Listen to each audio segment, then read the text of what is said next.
এবার বাপের বাড়িতে যে কোনো আনন্দ হয় নাই, কোনো মজা হয় নাই, কোনো কিছুই হয় নাই। কারণ হলো আমার বড় দুই বোন এবার গ্রামের বাড়িতে জানে, তাদের ছাড়া অনেক মিস করছি। মানে এত একটা খারাপ লাগছে, এবার মনে হয় না যে গ্রামের বাড়িতে যেয়ে কোনো একটা আনন্দ করছি, কোনো কিছুই করি না, এত খারাপ লাগছে। তো দেখেন সকাল সকাল হলো আমার আব্বা হচ্ছে কত রকমের তরতাজা মাছ নিয়ে আসছিলো, তো কাটাকাটি করে সব রেডি করে হলো রান্না বান্না করতেছিল সবাই। আর এদিকে হলো আমার ভাজতে হলো চাপ মানে ভাজতেছিল, মানে খাবে নাকি ওরা, মানে চাপও না স্টিক না কি বলার। এদিকে রান্নাবান্না সব মাছ কেটে কুটে নিল আমার ভাবিরা আর আমার মায়। তো রান্নাবান্নার মাঝখান দুপুরের সময় হলো দেখেন ডেউয়া ভর্তা খাইতেছিলাম। কে কে ডেউয়া চেনেন অবশ্যই কমেন্টে জানাবেন। মরিচ মাখামাখি করে গাছ থেকে ডেউয়া পেরে।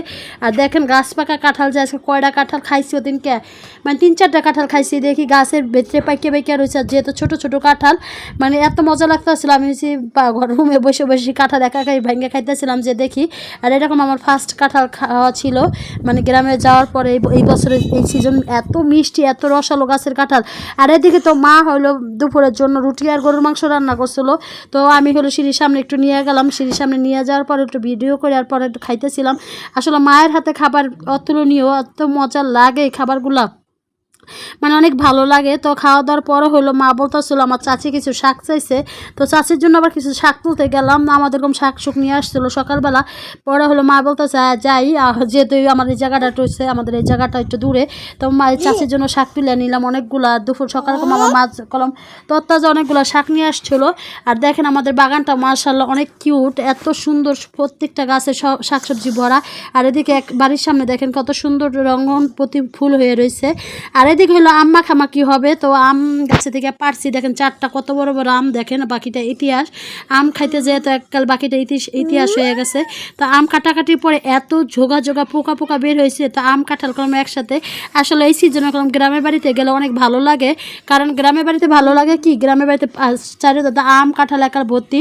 আর এদিকে হলো আমার হাজব্যান্ড হলো গাছে উঠতেছিল, গাছ পাকা কাঁঠাল খাবে বলতেছিল। তখন খাইছি, তো কী হয়েছে এখন গাছ থেকে পেরে মানে কাঁঠাল খাবো মুড়ি দিয়ে দুপুরের সময়।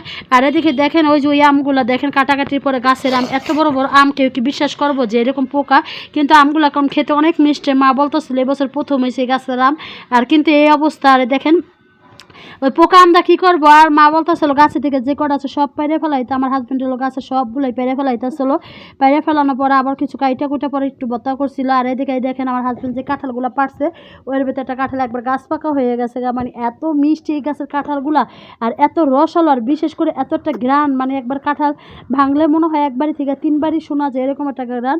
আর এদিকে হলো আমার বড় ভাই কাঁঠালগুলো ভাঙ্গা দিতেছিল, আর আমরা একে একে করে সবগুলোই খাইয়ে ফেলাইতেছিলাম। তো সবাই খাইতে খাইতে বিদায় নিব। সবাই ভালো থাকবেন, সুস্থ থাকবেন।